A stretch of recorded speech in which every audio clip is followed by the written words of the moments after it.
This is Malcolm Hawker. I am your host for the CDO Matters podcast.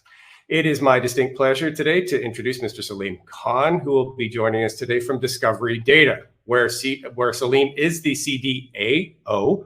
We're going to talk about that difference between CDO and CDAO, but I'm interested to drill down a little bit on that. I met Saleem, man, I think it was like maybe 2015, 2016 in there, whenever you joined Dun & Bradstreet. I was pretty sure I was already there. So Saleem and I overlapped at Dun & Bradstreet, where at the time, Saleem, you were reporting to our chief data officer, a woman named Monica Richter. And you were in charge of innovation at Dun & Bradstreet for a number of years.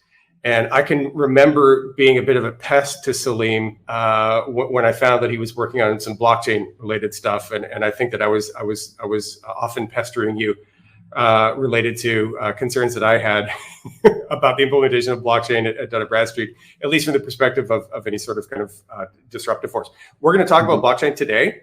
We're going to talk about a few different roles, including what it's like to be a CDAO at a company that does data for a living. So I think Saleem's got some interesting perspectives there. I would also love to talk about, and I plan to talk about, kind of data as a product, because I think for Saleem, for you, it's very real, because that's what you guys are selling. So I'll stop there. I'll stop putting words in your mouth. Saleem, I would love if you could just take a minute and introduce yourself, describe your role, and tell us a little bit about Discovery Data. Absolutely. Thank you, Malcolm, for having me on the podcast. Great to be here with Prophecy. A little bit about myself. So I am, a recovering technologist. My early career was in the programming space. So I was, out of college. I had a computer science degree. I worked for a startup where I was employee number 4. And I was a Java programmer, did PHP development, front end, JavaScript work, database design, you name it. I programmed most of it. But we built a product built up to about 20 employees, and we sold the company to a subsidiary of IBM. And so I actually, made the entree into IBM, spent about 4 or 5 years there, working in their global business consulting group, where I had the opportunity to work with some of the largest blue chip companies in the world. Everyone from, the larger credit card processors through to insurance companies. And so I had a great opportunity to learn the full tech stack. And right around that time, we started to see larger data sets start to present themselves, especially in the banking world, especially when it came to people's SMS alerting for their accounts and things like that, and trying to determine who might go below their account thresholds and that sort of thing. So that's a really neat introduction to some of the larger data sets at IBM. Shortly after that, I worked for Standard & Poor's. I was at S&P Ratings for about 7 years. There, I did everything from architecting solutions for the different types of bond rating systems, everything from corporate bonds to municipal bonds to structured debt. So I did a lot of that, and then I ran their innovation lab towards the end of that. And one of the first forays I truly had into data science and the data world was building out a prediction model, where we built out a sales prediction model where we would try to determine, based on a number of factors for publicly traded companies, which companies were most likely going to issue debt. Right. So on one end of the spectrum, you've got Microsoft and Apple, which are incredibly cash rich, and they usually don't borrow, right, because they just have a lot of cash. But then on the other end of the spectrum, you've got companies that require a lot of cash because they're very, capital driven, capital intensive. And so they have to take out debt. And whenever debt's taken out, S&P has to give a rating on it. And so we actually had a model that would predict which companies would need to issue debt. And more often than not, something like 80% of the time, this model was accurate. So that was my first foray into using larger data sets and coming up with predictive models. Fast forward, worked at Dun & Bradstreet, as you mentioned. I worked specifically in the alternative data space. I felt like a kid in a candy shop in that job.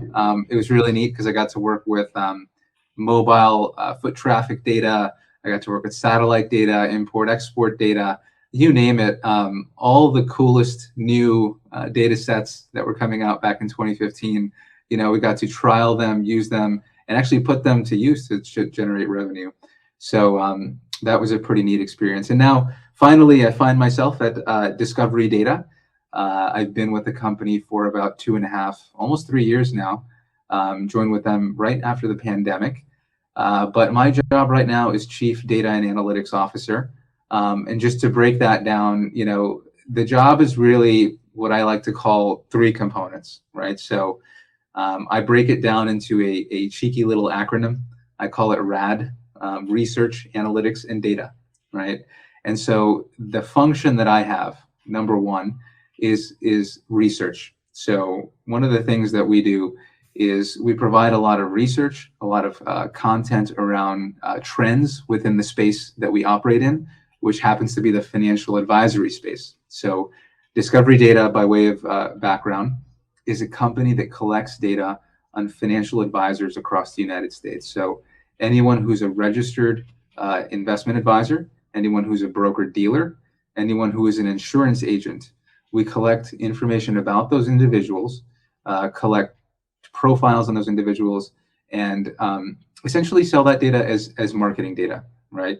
And so part of my job is to look at trends, right? So the research, the R in the RAD, is to look at what is a financial advisor's outlook for this year, for instance. And one of the key themes that emerges this year, at least, is, look, equities are down, debt is not paying so well. So where do you go to find yield? Turns out alternative assets, things like private equity, hedge funds, real estate, even things like artwork, right, and cryptocurrencies. Those seem to be taking off as viable investments at a time where you're just not finding yield in the market, in the normal capital markets, if you will. And so the R in RAD, research, is part of my job. The A is analytics. So the analytics piece of it is really, how do we use this data set that we have? We have a very unique data set in that we not only have sort of a Rolodex of individuals in the financial advisory space, but we also have some of their browsing behavior. So we have information about what these individuals are reading about. Are they reading about ESG related topics or large cap growth funds? Or are they reading about, how do I break away and start my own independent advisory firm, right? So we run a number of analytics to determine intent, right? Which is something that you might remember from our days over at the other place. But intent data becomes a big part of the analytics piece. We also do analytics around diversity and inclusion and a couple other areas. And the final piece before I pause is the D in RAD, the data operations is what that is. And that is essentially making sure that you have the apparatus, this ability to take in multiple sources of information, make sure that you validate the data as it comes in, making sure phone numbers are correct, emails are pingable, IP addresses are correct, all that stuff. Then you start to synthesize and normalize that data into something consumable and something that you can actually distribute to a customer, right? So there's a whole framework we have. We call it FRAME. We could get into it in a minute, but there's a whole data operations component here too. So I'll pause there, but that's me in a nutshell. Fantastic. Thank you for that background.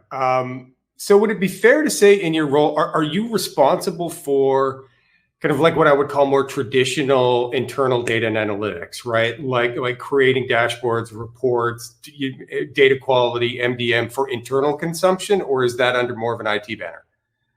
Yeah, so that's more on the IT side. So okay. Part of my job as Chief Data and Analytics Officer, I say almost 50% of my job is sales and marketing, and the other 50% is product development.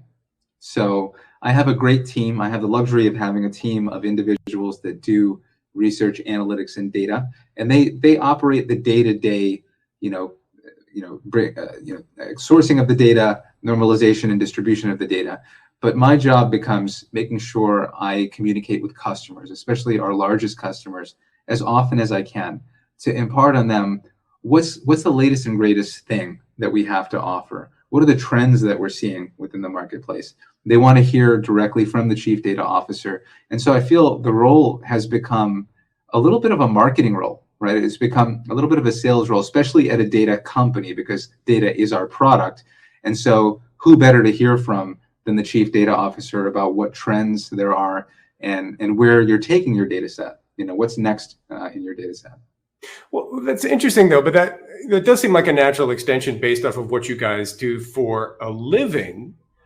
But I think if you're talking about other large companies, those other large companies, even though they may not be in the data business, would certainly have a perspective on what's happening in those businesses. An example would be, maybe I'm the CDO at a large shipping company. Would I have interesting insights that may be valuable or monetizable in regards to kind of global trade or global demand or even a high level kind of macro factors? So that's interesting to me. And it makes total sense that you're kind of like veering over into more on the marketing side and even maybe a bit of a consultant, sounds like at times.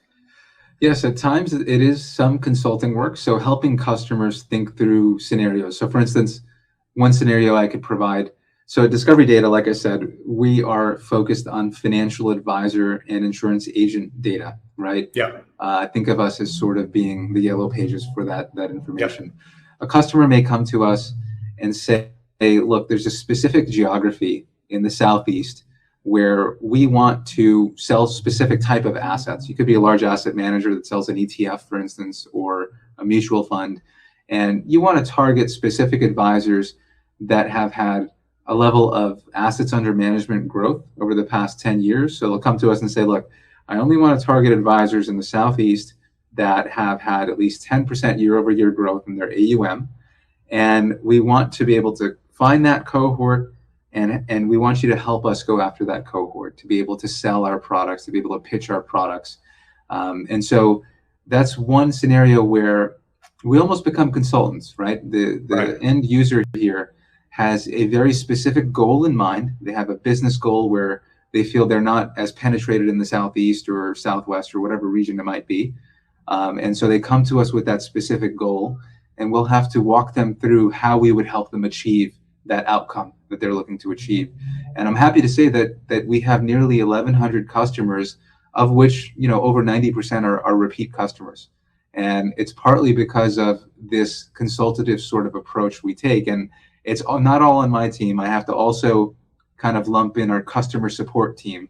Yeah. We have an excellent client support team that almost gives white glove service to the customer, to walk them through these scenarios, to help them and handhold them. I think that becomes key. It's not just on the chief data officer or the data team to specifically walk a customer through and be that consultant, but to have that client support team that's fully dedicated to making that happen. That is a key part of success here. So I find this fascinating, and not necessarily because this is what you do for a living day in and day out, and obviously it's working for you and you've figured it out, but everything that you just described could easily, that process that you described, like the deep discovery, the consultative approach, understanding what clients need and how to solve for those needs, could easily be applied in an internal focus, in an internal use case. If I'm more of a traditional CDO who's been given a mandate of help build out a data and analytics organization to fuel my business, there's a lot of conversations going on these days about, kind of more traditional, I will just say traditional CDOs at larger companies, about them becoming more product-like and to implement more product management type disciplines within the CDO organizations, because so many organizations are struggling to deliver value for their companies, right? Where so many CDOs are struggling to get value out of governance. That's another good question I could ask around governance. I have to assume that your factory, so you're kind of managing the data factory, kind of ish. And that your factory has got very, very specific rules about what's an acceptable use of data, what isn't. That's got very specific rules about accuracy of data, about all the traditional kind of metrics of data. Sure. Do you define that as a governance initiative within your organization, or do you call it something else?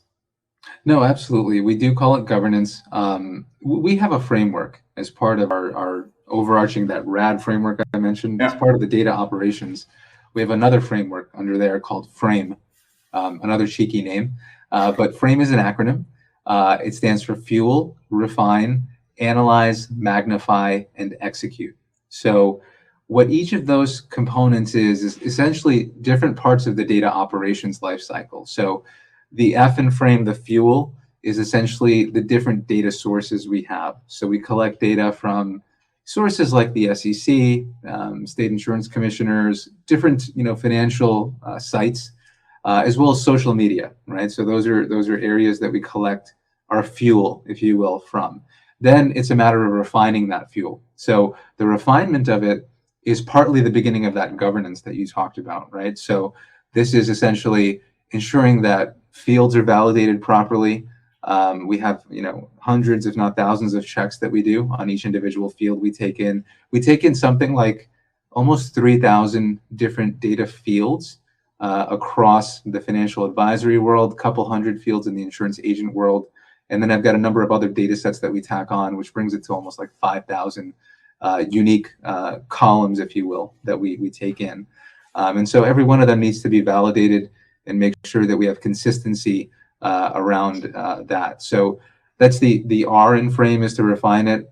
Then we analyze the data set. So for instance, what we'll do is what I call the dipstick test. A more seasoned person would call it, a stratified random sampling.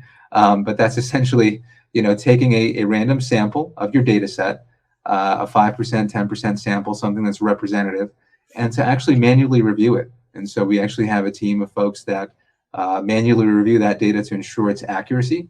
We'll check sources like LinkedIn, SEC sites, different state insurance commissioner sites to kind of confirm that the data looks accurate. And so if it looks accurate on a representative sample, that means your larger sample is going to be correct as well, or at least 90-95% correct.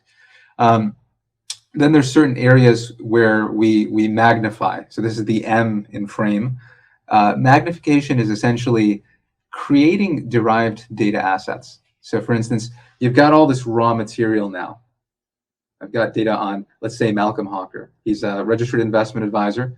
He lives in Florida. He's registered to be an advisor in 4 states adjoining Florida. He's managed to build up a book of business that has 30 million in AUM or 50 million in assets under management. He's killing it. He's doing a great job, right? And so now the question not a financial analyst, not a financial advisor. This is not financial advice. It is not, absolutely. We're just using Malcolm as an example. Yeah. A fictional Malcolm. There could be many of me. Yes, that's exactly right. So what we would do then in the magnify component is to say, look, if you look at Malcolm on a 5-year time horizon, he's been doing fantastic. And so how do you rate him on a score of 1 to 5, right? 5 being the highest. And so we'll actually create these derived data sets. We'll create advisor success levels, as we call them. So we'll say, look, Malcolm is an overachiever. This is someone that will continue to grow their AUM based on their previous history and track record. And so if you're an asset manager, a large asset manager, that is distributing an ETF, you most likely want to go after someone like this, someone who has this profile of growth, right? Because that's most likely the person that will buy your product and then ideally sell your product to an end investor, right? And so that's where the magnification piece comes in. And then finally, the last part of frame is execute. And execute is essentially how we deliver our products to our customers. And so we've got multiple ways in which we do that. And while it's not a governance theme necessarily, I think it's an important topic to talk about because there's multiple ways nowadays to distribute your content, your data to customers. So traditionally, we've done portals, right? Every data company out there has some sort of portal or user interface that you log into, you put in your search filters and you pull out a data set and you dump that into Excel, and then you plug that into your Salesforce or whatever it might be. We've also got APIs as a mechanism to distribute data. But then more and more what we're seeing is companies like Snowflake emerge, right? And companies like that essentially are serving as data aggregators. So what customers more and more are doing is they don't want to just see necessarily data from one provider. They want to see data from 2 or 3 providers that are adjacent, and take those 2 or 3 providers and create something new or unique that helps them meet their needs. So for instance, they might couple this financial advisor data that I provide along with consumer data. So data about you as an individual. Are you, for instance, a golfer, a wine enthusiast, Are you into fly fishing? What are your hobbies, right? That's not necessarily data that we would collect, but it's data that you could lump together, kind of synthesize together and create a new derived output out of that to say that, look, here's a profile of an advisor that has a track record of growing their business, also happens to be interested in golf, also happens to have been a graduate of UCLA or Penn State or whatever school it might be. As an asset manager, you want to know these things because as you market your capabilities to this individual, it's great to go in there not with a, I've seen that you've grown your business by 10% year over year. I'd love to talk to you. It's better to go in there with, hey, I happen to also be an alumni of Penn State and I happen to like golf. Would you like to go out to a golf outing, right? That's the sort of kind of synthesis of data that we're seeing on platforms like a Snowflake, where you can start adding in these different data sets. So make a long story short, we do have this framework, we call it Frame, and it has all these components around governance as well as how you distribute data in the end. So it sounds to me like governance is just baked in. It's part of the cake. You can't bake the cake without having governance baked in. This is another thing that I'm hearing a lot more of in my world, which is, governance by design, right? It kind of aligns to more of kind of like a DevOps model where it's operations by design and it's just part of the cake. You bake it in. Sounds like that's kind of what you're doing. Where does it start? What's the kind of the tip of the spear here, right? Do you have product managers or analysts? Like who's out there saying, hey, we need to build a widget or we need X, Y, Z? Believe it or not, 9 times out of 10, it comes directly from customers. So one example I'll give is in the middle of 2020, we had one of the world's largest asset managers come to me and say, we're really thinking about our diversity and inclusion initiatives, and we really need a data set to understand what the current makeup is for financial advisors within the United States.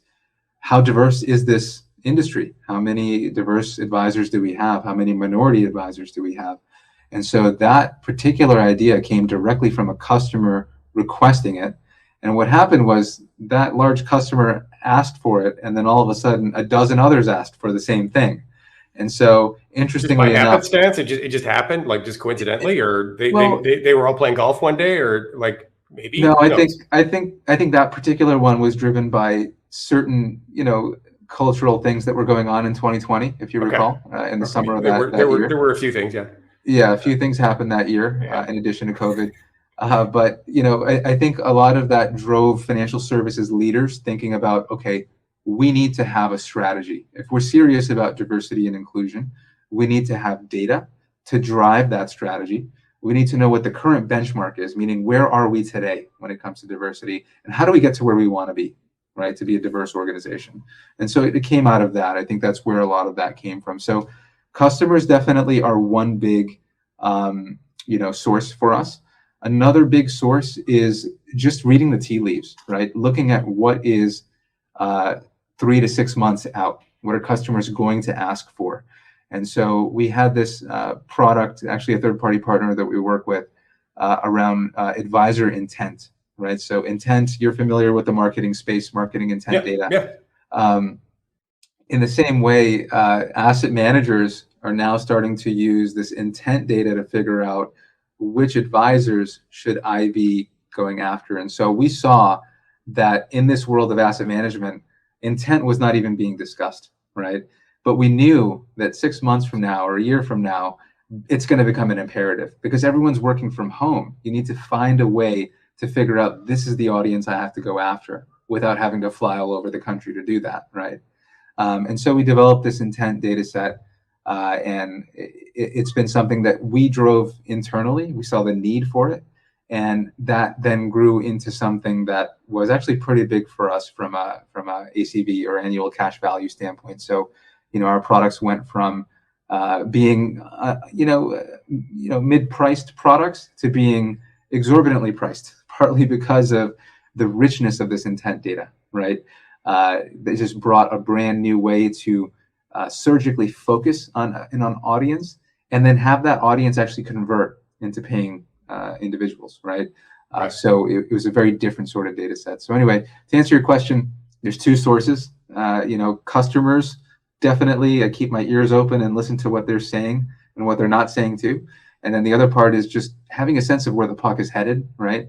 That is the two areas from a product development standpoint. I'm Canadian, so I get the Wayne Yes. Gretzky metaphor of where the puck is going to be. Yeah. Right.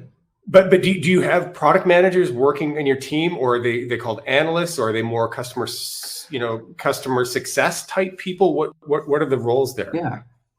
So we do have product managers. So I do Okay. have a couple of product managers on the team. They are more, I would say, the traditional agile product development sort of folks. Okay. So folks that will take requirements and convert those requirements into, portal feature enhancements or API enhancements or enhancements in Snowflake. But that spark of that idea could come from anywhere. It could come from me. It could come from the product manager. It could come from a data subject matter expert, right? We might have, for instance, we've got a couple subject matter experts on Canadian data, for instance. Canada is unique in that they do not, Canada has an interesting marketing stance in that you cannot market to individuals in Canada unless they actually opt in to that marketing. Right. And so the question becomes, well, how do I get them to opt in without sending them an email? Right. Exactly. Right. And so conferences and other mechanisms become the way in which you reach these individuals. Fascinating. And so that came directly from some of our subject matter experts on Canadian data. So that's how we developed that particular product. But the ideas come from all over. And as a leader, I think part of the job of a leader, of a chief data officer, is to synthesize everyone's ideas into something that is tangible, something that, I always think as a salesperson, I try to at least, how do I put shrink wrap and a bow tie and a bow on this thing and say, here's your final product. Go off and sell. Happy selling, because data sales can be very complex depending on the complexity of the data. So the more you can shrink wrap it and have a good narrative around why this is helpful for a customer, the better. So, how much of your process is related to kind of training around the use of that data? So a big theme right now in my world is something otherwise known as data literacy, right? Like this notion of the people out there who are consuming the data don't know enough about the data, and that's why they're not getting value from it. I happen to be vehemently opposed to that phrase because to me it turns the problem from to a user problem instead of where I think it should be on the creation side, right? If you're creating a data product, if you're creating something for consumption and people can't consume it, they don't know what it is, they don't know how to use it, they don't know how to derive value from it, I would argue that's a product failure, not a user failure. What are your reactions to what I just said, and kind of writ large, just in the theme of literacy and how you get your clients to the point of comfort of using your products? Completely agree. I think so. There's different mechanisms. I've become pretty well versed in the sales space, and using the Sandler method has become a big one. I don't know if you're familiar with that, but I'm not. It's a lot of scripting. It's a lot of rehearsing. It's a lot of coaching. So there's a lot of player coach sort of things that have to happen where I work with the sales team to have this kind of talking point document so that they have these key points you want to hit on. The questions become, the first thing a customer wants to know is, what value do I get? Am I getting some return on investment? Am I increasing revenue? Am I decreasing headcount? Like what is the value, right? You start with a value-based conversation first, and that for a salesperson is gold, right? Because they want to start with that value first. And then you can go into the bells and whistles and the features of how you derive that particular value. And so I find that, to your point, when you have a product that has a miss, there's one of two reasons. One could be that it was just a terrible product, right? Two could be maybe wrong place, wrong time. Maybe you were a little too early with the product. But the products that do work out, they tend to work out partly because the chief data officer or the head of product is working directly in tandem with sales and marketing to create that narrative, to tell that story of value to the customer, and making sure that that customer has a very simple and crystal clear understanding of how this data set or how this product is going to help them achieve the outcome they want to achieve. And so that's been my approach. Is I've had to kind of morph from being, look, I was a data nerd for a very long time and a technology nerd. That's where I love to be. But I've had to pull myself out of that and say, okay, I've got to kind of be a salesperson, marketing person, and think like how would they go about selling this product, right? And so that kind of, I think, the CDO role, especially at a data company, has evolved. You have to now think in that manner if you're going to survive. Well, I would argue. So when I was at Gartner, I was having these conversations and I was telling my CDO clients all the time, you need to think like a marketer. You need to think like somebody who may even be like in a PR role of how do you get the message out there? How do you tell this? And you use the word narrative, love it. How do you tell a narrative of how to derive value from these data products? I think if companies within internally facing data and analytics organizations adopted more of the practices like what you're talking about, whether or not it's a frame model, there are other there are models. I love the frame one, by the way, or whether it's kind of these more kind of selling type methodologies. I think that could do nothing but good for kind of other kind of more traditional CDOs. That's just fantastic stuff. I love it.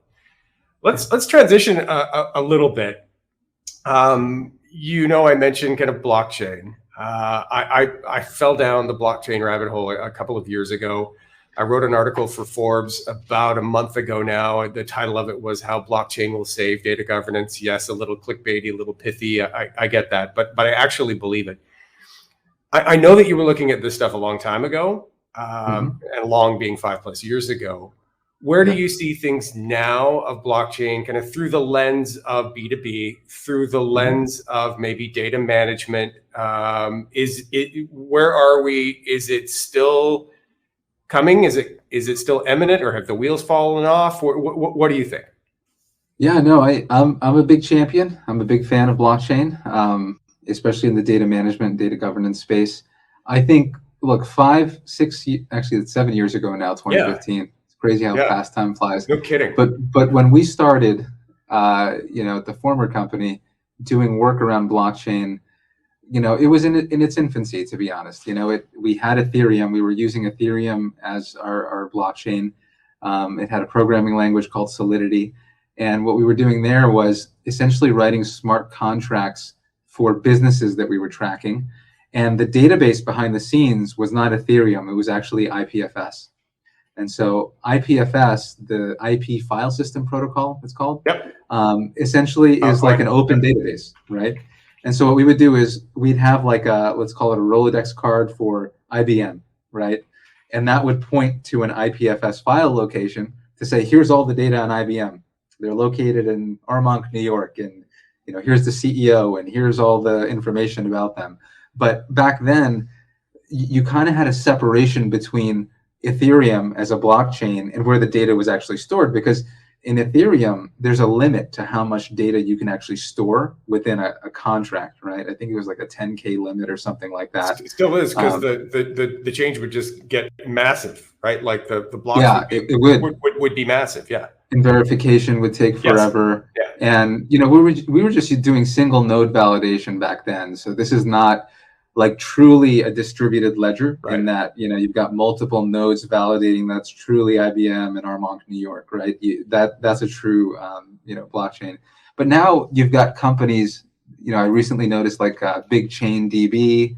I noticed that MongoDB has gotten into this space, and a lot of these companies, what they're doing is, I think where the data housing and sourcing is headed is very similar to what I call the Spotify model. And so when you think about that music player, the Spotify music player, what they did was they essentially created a digital rights management kind of, platform for music. And what they said was, look, the music industry is fragmented. You've got all these record labels. They're putting out all these records. You've got to go to this store to get a record there. You've got to download something from here and there. Spotify just made it easy. They said, look, just pay $10 a month, and you get all of your content in this one place.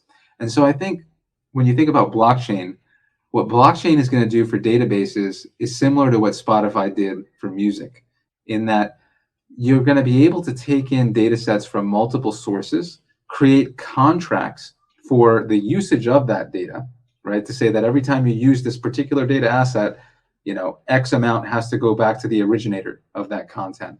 So you're going to have this sort of like capability where you can price and digitally store and do the rights management and governance around data.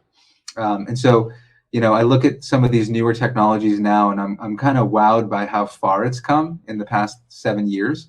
I think now more than ever, it's become viable to start storing data within a blockchain native system like a big chain DB or MongoDB, and not necessarily endorsing any of them, but just kind of using them as an example of databases that are using blockchain as a mechanism to do the digital rights management, but also pay back the content creator, right? That's a big part of this, because there's two sides to the coin here. There's the person that wants to consume the data, the person that actually went through the trouble of normalizing, validating, scrubbing, all the work that goes into getting data just right so that you can consume it and get the right result, right? So there's two parts here, but that's my 2 cents on where I see blockchain. So I love it. It's amazing to me you brought up DRM and that you brought up Spotify. In my largely unsuccessful attempts to explain my thinking here, particularly to friends of mine who have the, okay, who's going to pay $1 million for a JPEG of a Bored Ape? And beyond that, why would I do that when I can just right click on it and download it anyway? Right. Mm-hmm. That's kind of what I hear when I go on my rants about blockchain. And what I always say in response to that is, a long time ago, and trust me, this is real gray hair. When I worked at AOL in 1996, we were saying people were saying the exact same thing. Why would you why would you even bring your music into this platform if people can literally just right click it and download it a zillion times and send it to a zillion people? That was a valid question at the time. And then along came DRM, and you can say whatever you want about DRM. I've got gripes about DRM from a fair use perspective and other things related to copyright law, but putting that aside, DRM said, hey, this person has the ability to do this to this piece of copyrighted music. And it missed I would say it kind of missed the compensation and incentives piece. It just did the rights management piece. So again, maybe a separate issue, but blockchain does that quite well. It does incentives and compensations really actually quite well.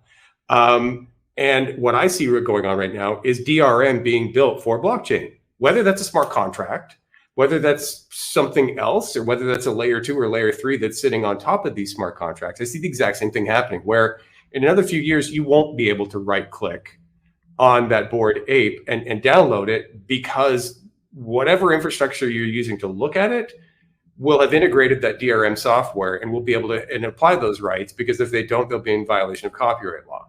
So I love the metaphor of Spotify. And I didn't know about MongoDB, but like Amazon has a ledger database, Microsoft has a ledger database that are being used for these things. So I couldn't agree more.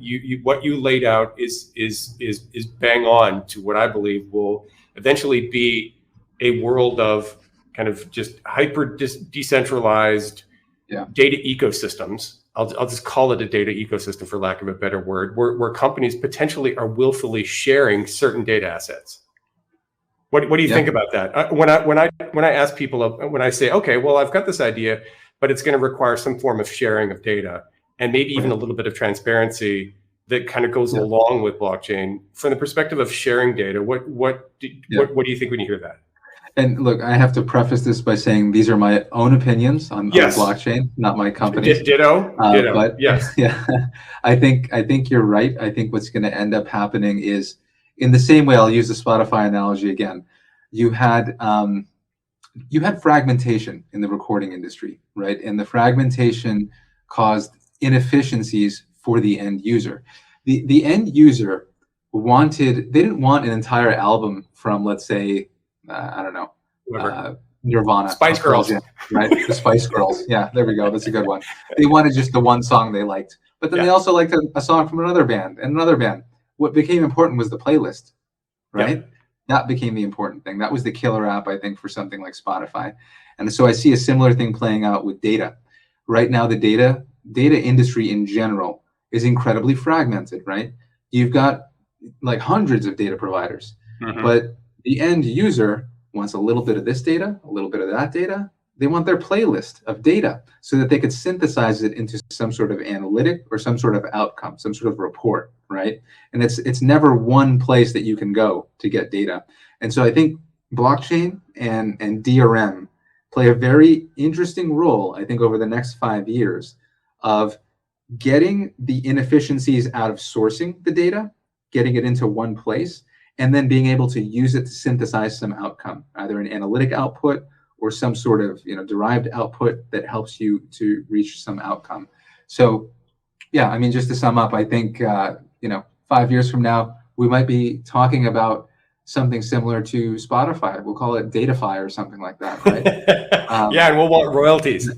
That's right. That's right. If Datafy comes up, we want royalties. That's right, because we just copyrighted it. We talked about it. It's in a fixed medium, and we're good to go, right? Right. I could literally talk about this for hours, but Saleem, thank you so much for joining us today.